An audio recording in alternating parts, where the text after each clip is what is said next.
যেখানে পাবে সেটা গুলি করবে। আর হেলিকপ্টার মানে কয়েক জায়গায়।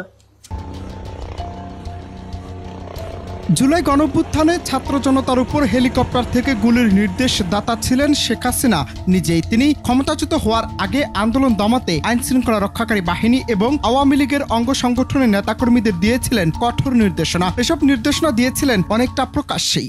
যেখানে পাবে সেটা গুলি করবে।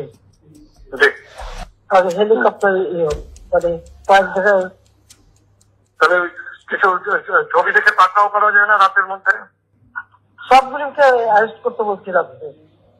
হ্যাঁ, পাকড়াও করলে না, ওটা বলা হয়নি। ওটা র্যাব ডিএফআই মানে সবাইকে বলা হয়েছে যে যেখান থেকে টিকাটা পারবো দেখে ফেলবো। ওটা বলা আছে। আর যেখানে গ্যাদারিং দেখবে সেখানে ওই উপর থেকে, এখন উপর থেকে পাচ্ছি অলরেডি শুরু হচ্ছে কয়েকটা জায়গায়। মোহাম্মদপুর থানার দিকে মনে হয় যাচ্ছে একটা থানার দিকে। হ্যাঁ, তবে পাঠায় দিক রাত্রে। জি, তাহলে আপনার নির্দেশনা লাগবে। আমার নির্দেশনা দেওয়া আছে, ওপেন নির্দেশনা দিয়ে দিচ্ছে। এখন লেটার লিখবেন, ব্যবহার করবে। যেখানে পাবে সেটা গুলি করবে।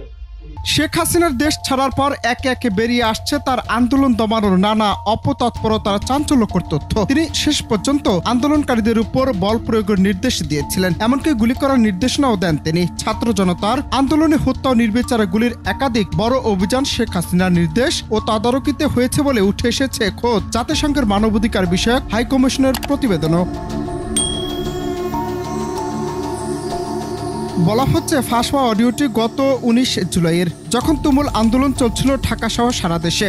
যেদিন বহু হতাহতের ঘটনা ঘটে ওই দিনই আন্দোলন নিয়ন্ত্রণে জারি করা হয়েছিল কারফিউ। ফাঁস হওয়া ওই অডিওতে শোনা যায় গোয়েন্দা সংস্থার একজন উচ্চপদস্থ কর্মকর্তাকে আন্দোলন দমাতে প্রাণঘাতী অস্ত্র ব্যবহার এবং হেলিকপ্টার থেকে গুলির নির্দেশ দিচ্ছেন শেখ হাসিনা। অনন্ত হাসান মাসুদ, বাংলা টিভি।